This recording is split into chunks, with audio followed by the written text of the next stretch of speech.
Sara Ann Wood. Sara was born March the 4th, 1981 in New York, US.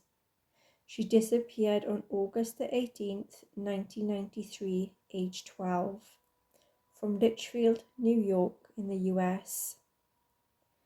As of this video, she has been missing for 31 years. She's 5 foot. Her parents are Robert Wood and Frances Wood. She also have sibling to Dusty as well.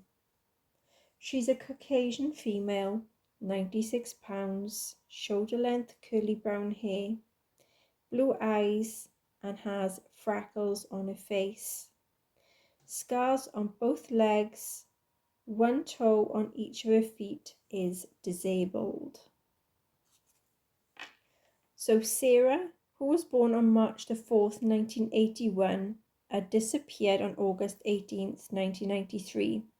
She was age 12, an American girl who disappeared while riding her bike home, which was from Norwich Corners Church in Saquot in New York. She's believed to have been abducted less than half a mile from her own home by a convicted child killer, Lewis Stephen Lent Jr. Lewis later pleaded guilty to both Sara and James Bernardo's abduction and murder, whom he murdered in 1990. He received a mandatory sentence of life imprisonment for Bernardo's murder and a sentence of life imprisonment for Bernardo's murder and a sentence of 25 years imprisonment to life for Sara's abduction and murder. Sara's abduction and murder ultimately inspired numerous initiatives by both law enforcement and the public within and around New York to raise public vigilance of the issues regarding missing children and child safety to prevent child abduction and sexual exploitation. Her family also established the Sara Ann Wood Rescue Center, which ultimately became a New York branch of the National Center of Missing and Exploited Children. Despite the intense publicity surrounding Sara's disappearance and repeated efforts to locate her body has never been found, Sara Ann Wood was the youngest of 3 children born to Robert and Frances Wood.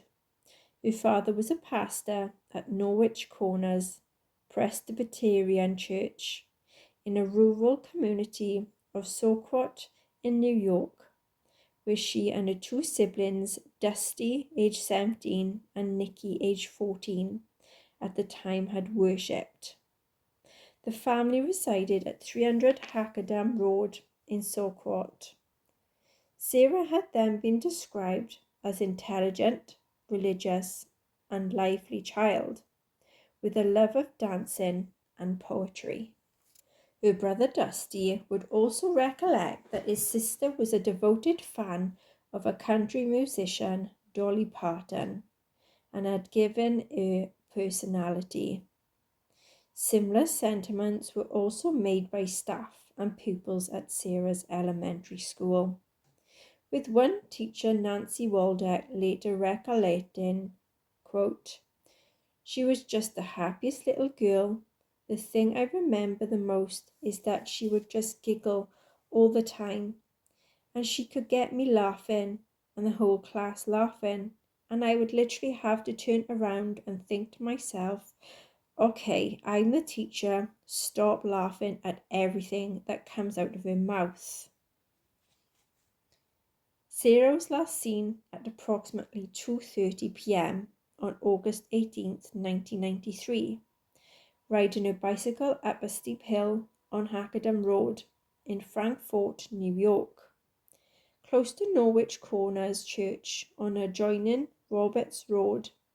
She was carrying a display board, church songbook, and a vacation Bible school literature. The location of her final sighting was less than half of a mile from her home. At the time of this sighting, Sara was riding her bicycle.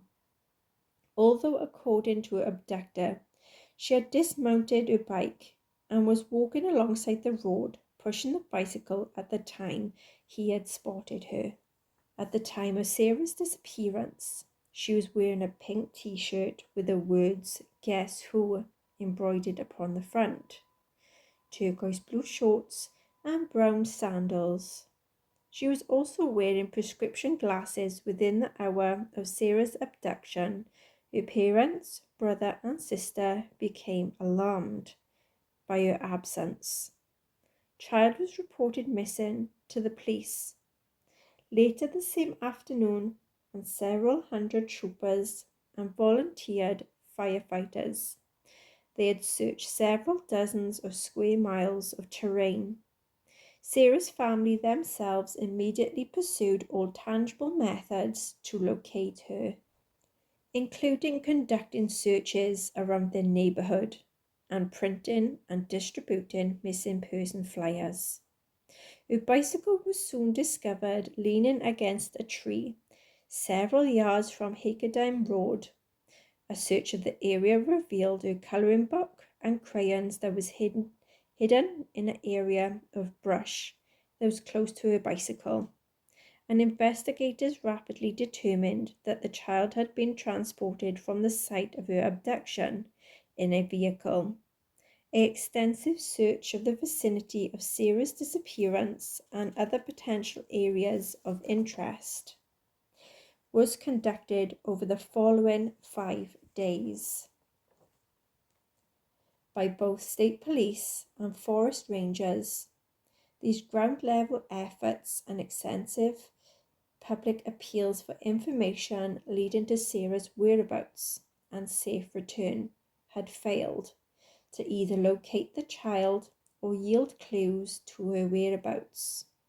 Although the extensive news coverage of her disappearance was galvanized much of the public throughout upstate New York and the ongoing efforts to locate Sara, it had received considerable media attention. More than 1,000 leads were received and either pursued or discounted, and a public reward for Sara's safe return ultimately reached over $150,000. Police searches were bolstered by hundreds of members of the public who had assisted in the search and provided refreshments for volunteers and investigators alike. Teal ribbons symbolizing Sara were also pasted in numerous public locations by the week following Sara's disappearance. The effort to recover her alive or deceased had expanded statewide, then nationwide. All developments pertaining to the search were relayed into an improvised headquarters that was named the Rescues Sara Center in New Hartford, New York. Thousands of missing persons posters were circulated across America, and appeals and updates regarding Sara's abduction were broadcast upon 48 Hours and America's Most Wanted. In 1996, a 45-year-old janitor named Lewis Stephen Lent Jr. of North Adams, Massachusetts, was formally charged with Sara's abduction and murder. Lewis had been arrested and convicted of attempting to abduct a 12-year-old girl. Her name was Rebecca Savarez, at gunpoint in Pittsfield on January 7, 1994. This attempted abduction failed when the child feigned a severe asthma attack. As she attempted to drag her by her backpack into his pickup truck that was allowing her to free her arms from the straps of her bag and to flee. Savarez then attempted abduction had been observed by an eyewitness who followed Lent's vehicle from a discreet distance until he had noticed that his license plate number, which he relayed to the police. A search of the kidnapped vehicle revealed duct tape, a knife, a gun, a pair of child's sunglasses, and some candy. And a search of Lewis's van revealed Rebecca's backpack and a loaded revolver. A search of Lewis's Lanesborough home had revealed an intricate private chamber that was in the process of construction that was beneath the house, which Lewis had then confessed he had been constructing for the sole purpose of restraining and abusing future victims, primarily female, prior to their murder. The further elaborated his ideal intended victims would be between the ages of 12 and 17, with long hair and just beginning to develop physically, and whom he could take out from an area of confinement whenever he had decided then to abuse. This chamber was still incomplete, this meaning that any victims he successfully kidnapped in the meantime would be used for, quote, quickies before the murder. Lewis was sentenced to serve a term of between 17 and 20 years imprisonment for Rebecca's attempted abduction. This was to be served at MCI Walpole on January 13, 1995, shortly after Lewis's arrest for Rebecca's attempted abduction.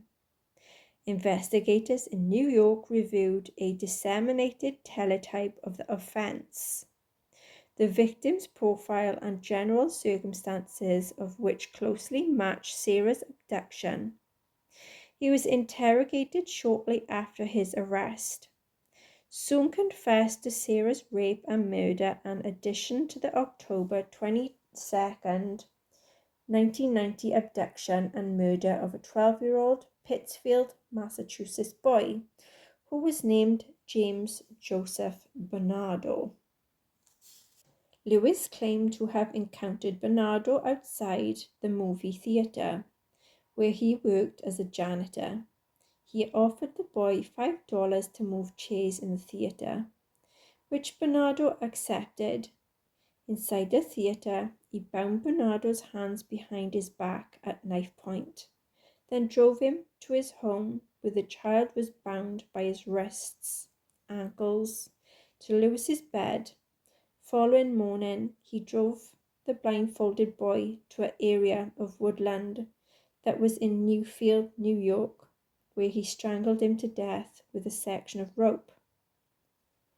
Bernardo's body was found by some hunters several weeks after his abduction. The duct tape placed over the boy's mouth and across his eyes was a match to that was discovered in Lewis's vehicle at the time of his arrest. This substantiating Lewis's confession. Lewis confessed to encountering Sara walking alongside her bicycle upon Hackadan Road. He claimed to have dragged her into his van at knife point, bound her hands, and driven to Adirondack Mountains, where he sexually assaulted Sara before bludgeoning her with a tree branch, as the child had then begged for her life. He had then buried her body in a shallow grave within a clearing near Roquette Lake, at a location in or near the town of Inlet, without ensuring she was dead as opposed to simply unconscious before he had buried her. He agreed then to draw a map of the location of her burial to assist investigators in the recovery of her body. An extensive search of the area around Roquette Lake was mounted to locate Sara's body. The search lasted over 2 weeks and involved over 100 state troopers, the New York State Department of Environmental Conservation Police, numerous civilian volunteers, and over 50 personnel from Griffiths Air Force Base.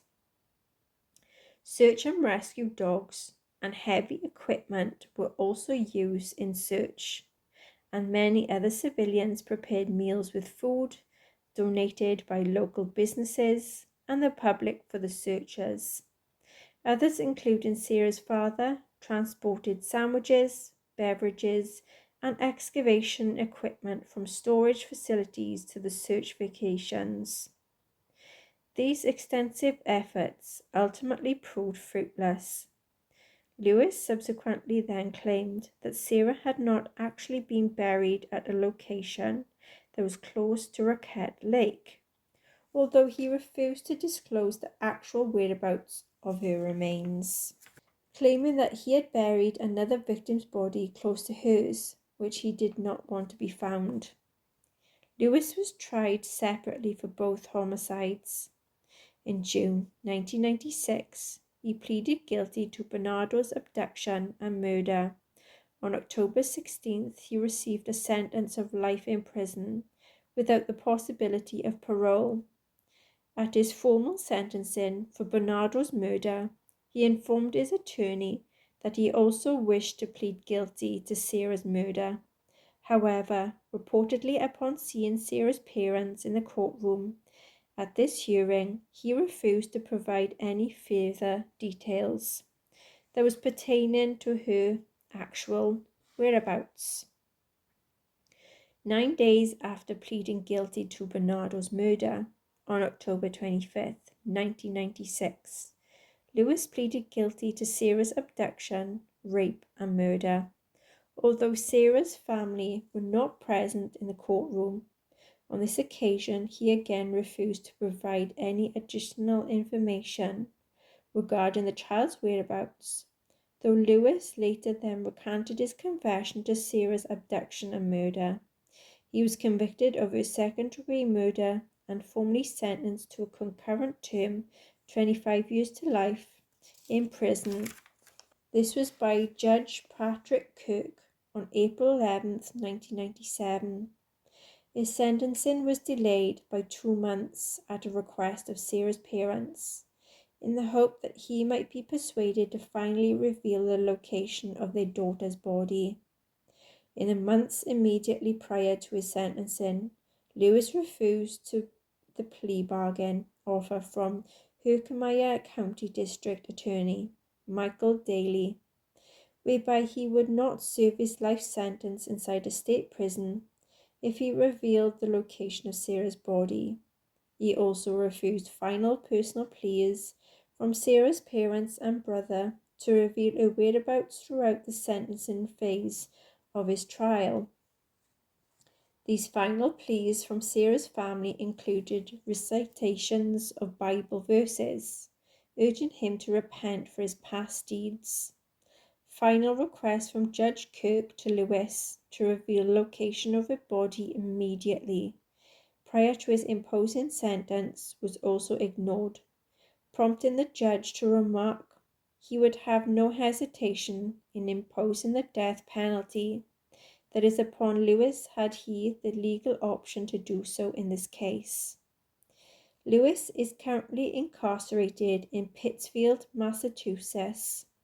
Investigators have not discounted future visits with him to then discuss whereabouts of Sara to see where she is buried.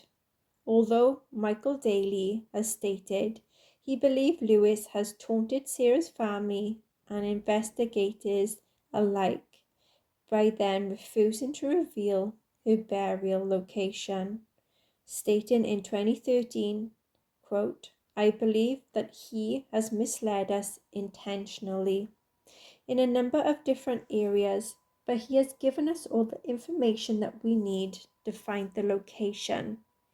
He just hasn't given us the final piece, and he is challenging us to find that ourselves." 2013, Lewis confessed to the November 6, 1992 abduction and murder of the 16-year-old James Donald Lusher, a mentally disabled teenager who disappeared while riding his mountain bike to his grandparents' home. This was in Blandford, Massachusetts. He agreed to confess to this murder in exchange for his not being prosecuted. According to Lewis's confession, Lusher was abducted close to his Westfield, Massachusetts home and his body had then been discarded in the town of Beckett.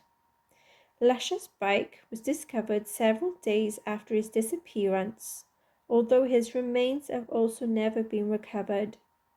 Lewis is also considered as a suspect. This is in the 1986 disappearance of Tammy Ann McCormick, a 13-year-old Sara Toga Springs Junior High School student. McCormick was last seen alive by her older sister, whom she informed of her intentions is to hitchhike to school, but she never arrived at her destination. Although McCormick had informed school friends of her intentions, this was to run away to Florida. Prior to her disappearance, she did not take any of her personal belongings. Foul play is suspected in her case, with Arthur Mason Slaybaugh also named as a prime suspect following Sara's disappearance. Her family founded the Sara Ann Wood Rescue Center. The center amalgamated into the Mohawk Valley branch of the National Center for Missing and Exploited Children, the NECMEC, and remains operational. This facility is located in Utica, which is in New York. It specializes in preparation and distribution of missing child posters and remains the only geographically targeted missing child poster distribution center in the US. In 2017 alone, the efforts of this branch resulted in a safe recovery of 399 children nationwide on National Missing Children's Day. 1995, 7 cyclists, including Sara's father and 19-year-old brother, organized a symbolic bicycle ride. 43 cyclists replicated the event. These symbolic bikes have then since become annual events at the locations in and around upstate New York and are known as the Ride for Missing Children, which honors the ongoing commitments of the Sara Ann Woods Rescue Center and law enforcement to raise awareness of the plight of missing children and their families, in addition to teaching the importance of child safety, education to prevent child abduction and sexual exploitation. All funds raised are given to the National Center for Missing and Exploited Children, and each annual bike ride sees thousands of attendees. Each participant then cycles at this one-day ride. They wear a jersey of Sara's favorite colors of teal and pink, with additional colors of white that represents all missing children nationwide, and purple as a salute to law enforcement personnel. In general, participants stop at the schools en route to deliver messages of safety and awareness, and each is asked to raise a minimum of $300 for the cause. Some schools release balloons with affixed paper messages, instructing upon how to keep children safe at the conclusion of the participant cyclist's visit, and many participants wear a pin or a brooch that's naming or depicting the child he or she is participating in honor of. The inscription upon the backs of many of these cyclists read, "Making our children safer, one child at a time." In the decade following Sara's abduction, annual reports of child abduction in New York decreased by 30%. Shortly after Sara's disappearance, a tree was planted in her honor at Socrop Valley Middle School, and a ribbon then shaped memorial. It was installed by her classmates in front of the tree in 1999.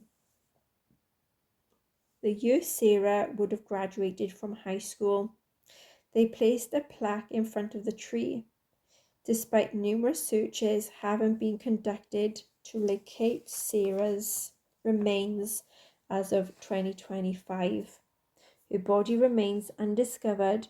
Her family continues to hope her body will be found so that she can be given a Christian burial close to her relatives. So I did do a tarot card session on this case, and the first question I asked was, what happened to Sara? 10 Pentacles. There was a solid foundation, financial involvements, possibly inheritance or trust funds. 4 Pentacles. There was some financial stability and security. Reverse 6 of Pentacles. There was some generosity, charity involvements, and some support. 9 of Cups. There was happiness, fulfillment, satisfaction, and confidence. Reverse Judgment. There was some malicious communication, lack of self-awareness, and indecisiveness.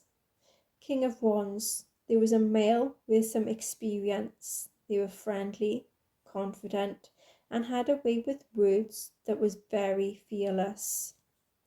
Reverse 9 of Pentacles. There was a lack of independence and stability. Sun. There was freedom, truth, confidence, and self-expression. Reverse 8 of Cups. There was an acceptance of a situation and had some fears to move on. Reverse High Priestess. There was manipulation, trickery, and being cunning. Reverse 9 of Swords. There was letting go of negativity and stress. Star. There was feelings of hope, positivity, and renewal. Who was involved or responsible for Sara Ann Wood's disappearance? Lovers. There was a couple or relationship with someone who had sexual desires. Hangman. There was feeling of being trapped, possibly sacrificed, and had a lack of direction. Reverse 5 of Swords. There was an end of conflict, finding a resolution, and moving on. 10 of Wands. There was a lot of burdens, struggles, restrictions, and being taken for granted. Reverse Chariot. There was a possible vehicle involvement where there was force, aggression, and coercion, and a lack of self-control. Where does Sara Ann Wood? Reverse 6 of Wands. There's a sense of a loss, had been searched for, and had been failed. Strength. There was persuasion. There was influenced and also being tamed. Used all the strength that she had to be brave. Reverse 8 of Wands. There was a sense of losing momentum, being restricted, and it was a bad timing. Reverse Ace of Cups. There was sadness, pain, and repressed emotions. Reverse 10 of Cups. There's an unhappy family and a broken home. Reverse King of Cups. There's an older male who is emotionally immature and anxious. Hermit. There's solitude and contemplation. What is the final outcome to be for Sara's case? Reverse Ace of Pentacles. There's some lost opportunities or a lack of money to help in the case. Emperor. There is a male with a sense of authority who is a father figure that is to bring a lot of communication to the case, that they're going to have stability and protection. Reverse 4 of Cups. There's an end to some stagnation, letting go of regrets, and seizing an opportunity. Reverse 5 Pentacles. There is to be some improvements and some positive change. 4 Swords. There's to be having a sense of rest and peace. Reverse 5 of Wands. There is to be a compromise and reaching an agreement. Magician. There is to be having some action and willpower. Reverse 6 of Cups. There is to be leave of a home, letting the past go to focus on the future. Reverse 8 of Pentacles. There's to be a lot of things that is going to be repeated. Someone is to get into debt to do with spending a lot on the case. Two of Wands. There's to be some decisions to make, whether to stay or go. There is a lot of restlessness. What is very specific in the area where Sara Ann Wood is located. So these can be signs, symbols, or actual things. Astrology symbols: letter V, vase, violin, volcano, vulture. Numbers and letters: letter O, oak leaves, octopus, ostrich, owl. Letter S, a saw, scales, scissors, snake, shark, sheep. Letter P, penguin, pitchfork, pig, pillows, death symbol. Birds: letter L, ladder, lamp, street, light, leaf, lighthouse. Letter R, rabbit, rainbow, raindrop, teardrop, rat. Letter C, chain, church, clouds, clover, geometric shapes. Letter A, apple, arch, arrow, airplane, triangle. Letter K, kangaroo, key, kettle, kite, knife, animals. Letter E, eagle, elephant, envelope, eye, protection symbol, incomplete circle. Letter A, altar, ape, axe. Letter C, cow, crab, crown, crown and cross, column, fence, fountain, stairs, gambling place, playing card symbols. Letter T, table, teddy bear, children, tent, throne, seating area. Letter W, body of water, web, wheel, whale. King, queen, jack, joker, circle. Letter F, fire, fish, flag, flowers. Letter J, jug, jewels or jewelry. Letter T, tiger, thimble, toad, tower. Letter F, fairies, fan, feathers and ferns. So I did do a ghost tube session on this case, and the first question I asked was, what happened to Sara?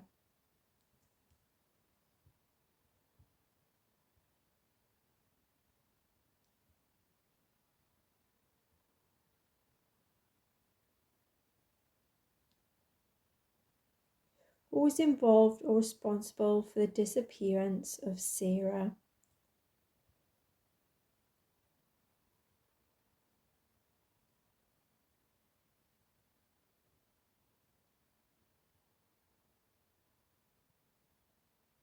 Where is Sara?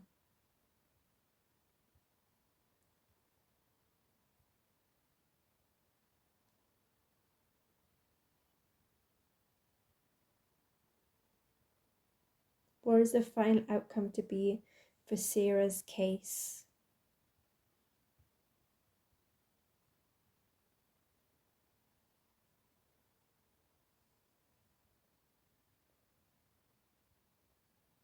Okay then everyone, so that is the case of Sara Ann Wood. Until next time everyone, take care. Bye bye.